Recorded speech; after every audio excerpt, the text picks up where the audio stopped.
पिछले दिनों हम लोगों ने डिस्कस किया था यूज ऑफ डायमेंशनल फार्मूला। तो हम लोग फिर से यूज ऑफ डायमेंशनल फार्मूला का जो रेस पार्ट है उसको पढ़ें। ठीक है, पिछले दिनों हम लोगों ने दो सेट पढ़ा था, दो यूज पढ़ा था, दो रोल पढ़ा था डायमेंशनल फार्मूला का, और आज हम लोग बाकी दो रोल पढ़ेंगे और फिर आगे की बात करेंगे। जैसे एक तीसरा रोल और तीसरा है by the help of dimensional formula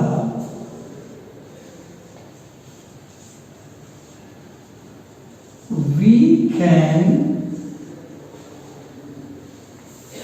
establish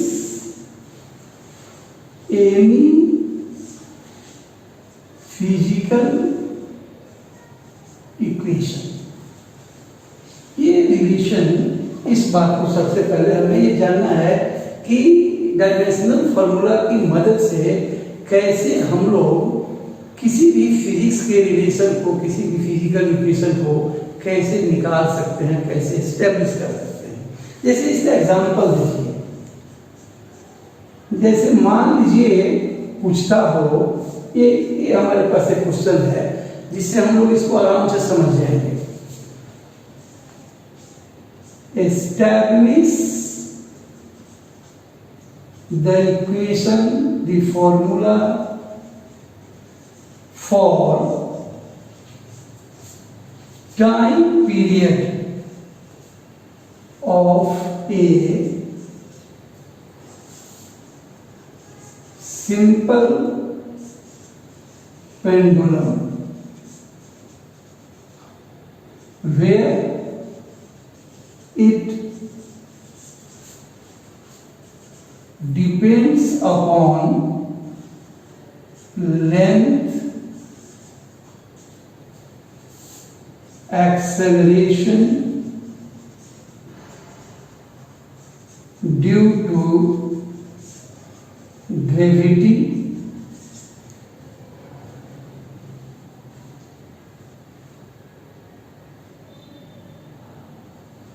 and mass। मान लीजिए ये भी हम कर सकते हैं मास में। तो अगर हम इससे चाहते हैं कि टाइम पीरियड को एस्टेब्लिश करें, तो अभी हम लोगों ने क्या कहा है कि आप टाइम पीरियड टी का रिलेशन निकालिए। किससे किससे रिलेशन इसका है?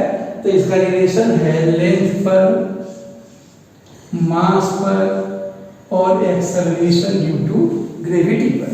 जी का मतलब एक्सेलरेशन ड्यू टू ग्रेविटी। मैं लिख दे रहा हूं, जी क्या है? Acceleration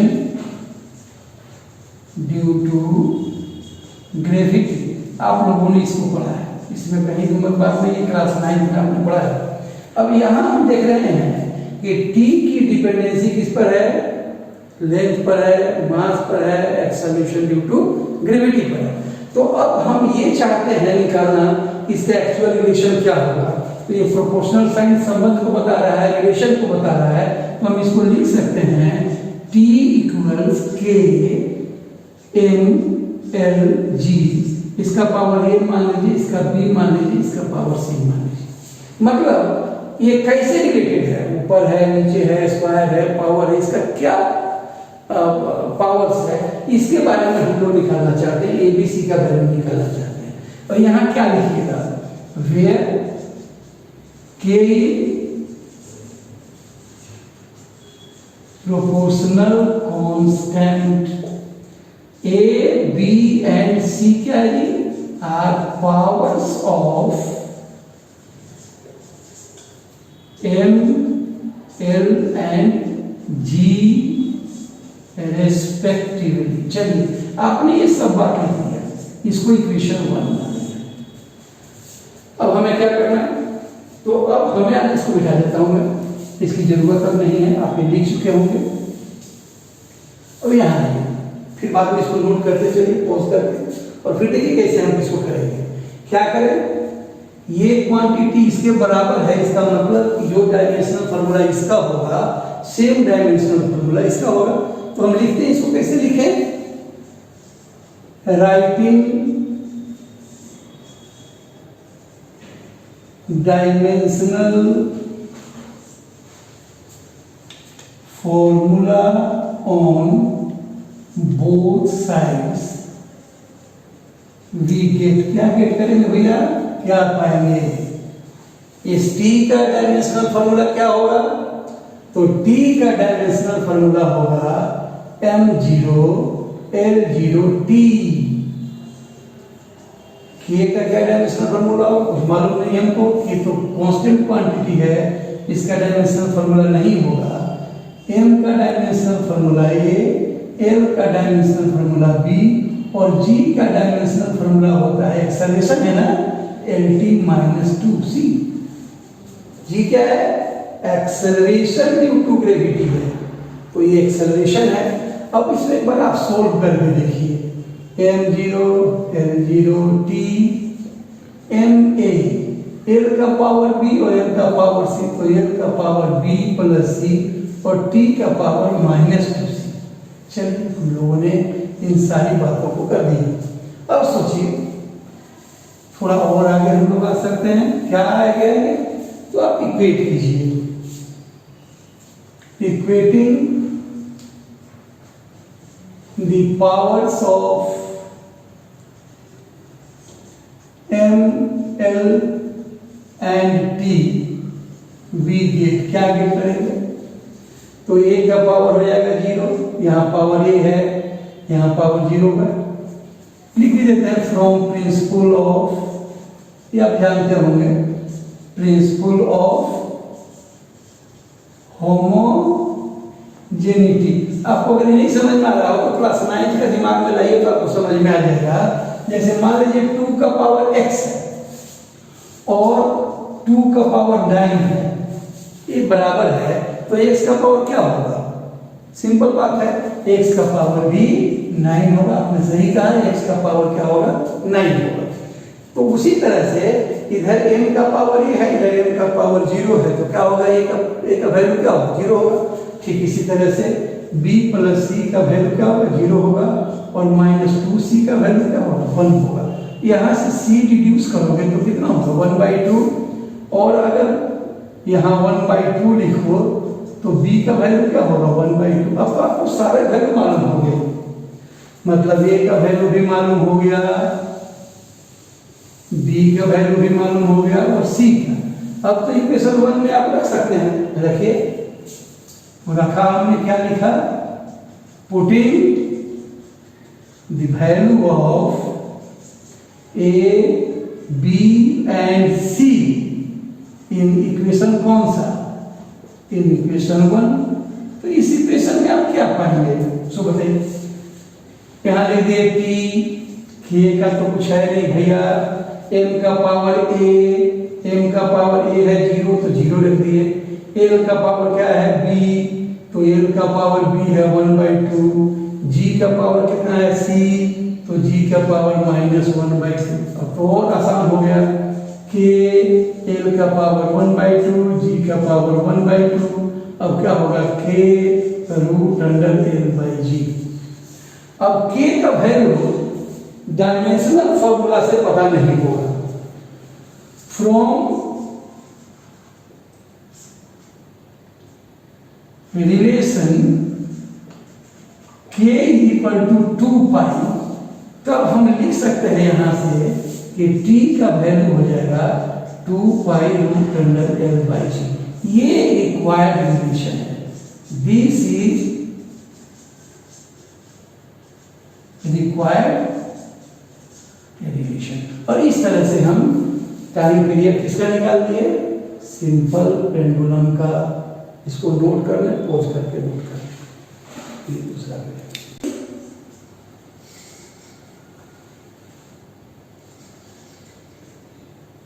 the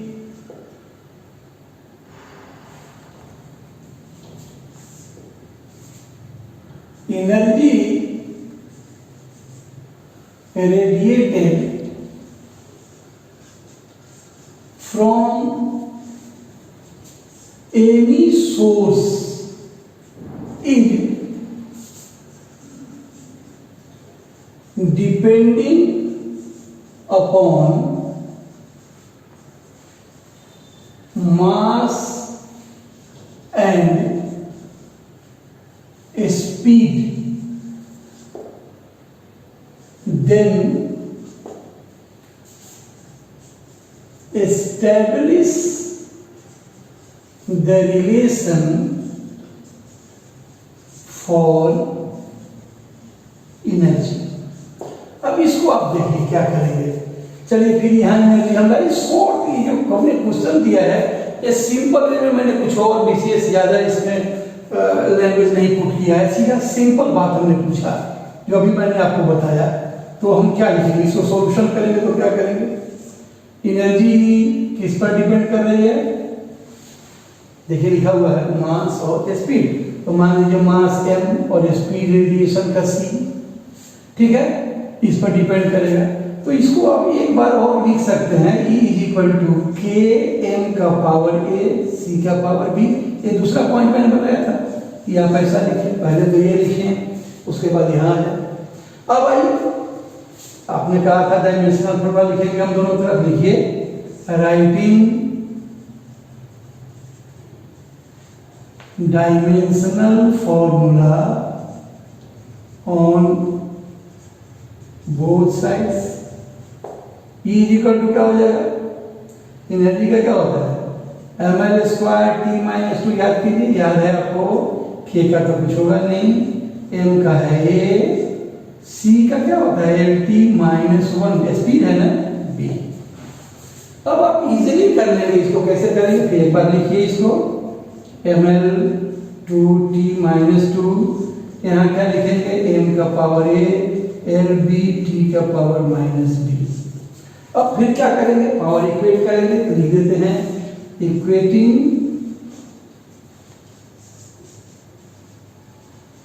powers of m l and t।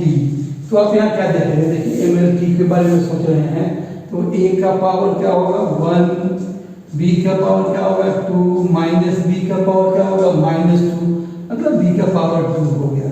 अब आप निश्चित रूप से इसको इसमें रखें इक्वेशन 1 में, वेयर में एक और जोड़ दीजिए, वेयर k = 1। तो E का वैल्यू क्या होगा, फ्रॉम इक्वेशन 1 E बराबर हो जाएगा k, m का पावर a है 1, ठीक है जी, और b का पावर 2 है तो c का पावर 2, k का वैल्यू 1 है तो 1 mc², मतलब एनर्जी कितनी हो गई mc²। This is the required relation, this is the required relation, ठीक है, इसको नोट कर लीजिए। सब कुछ पता ही था। एक हम लोग करते हैं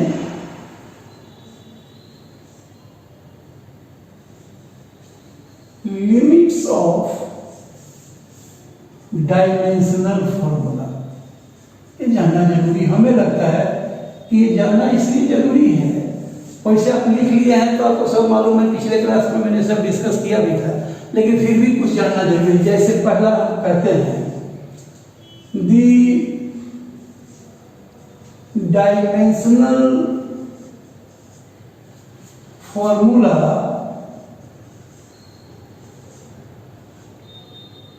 does not define any counting number or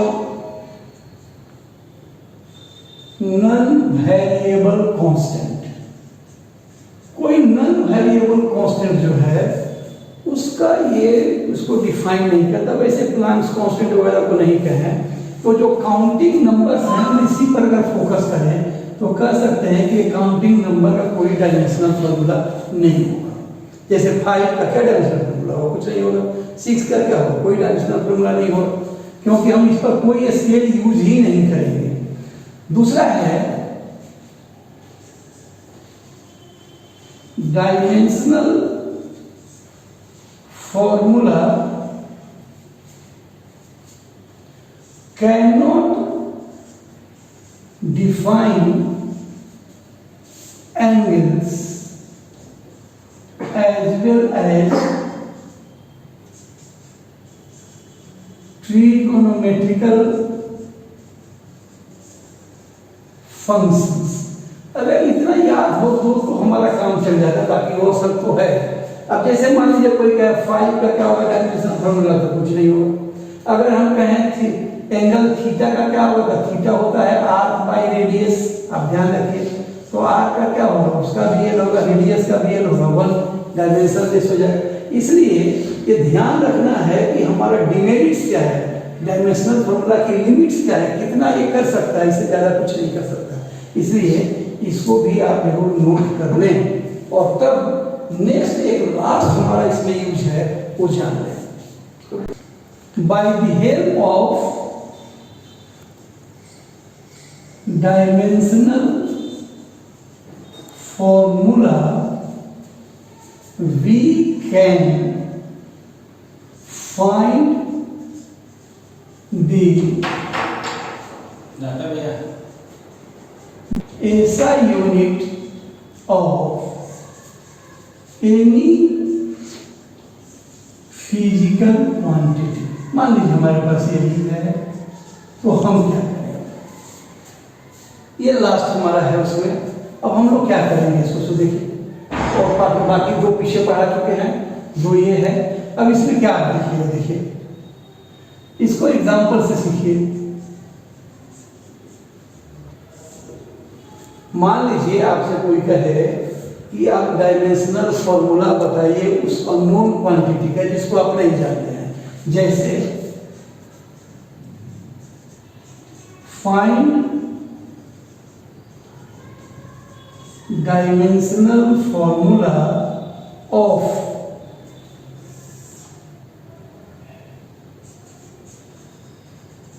Planck's constant from the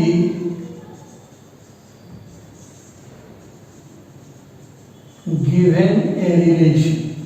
क्या है भाई, जैसे E is equal to h nu, where h क्या है, तो यही प्लांक्स कांस्टेंट है।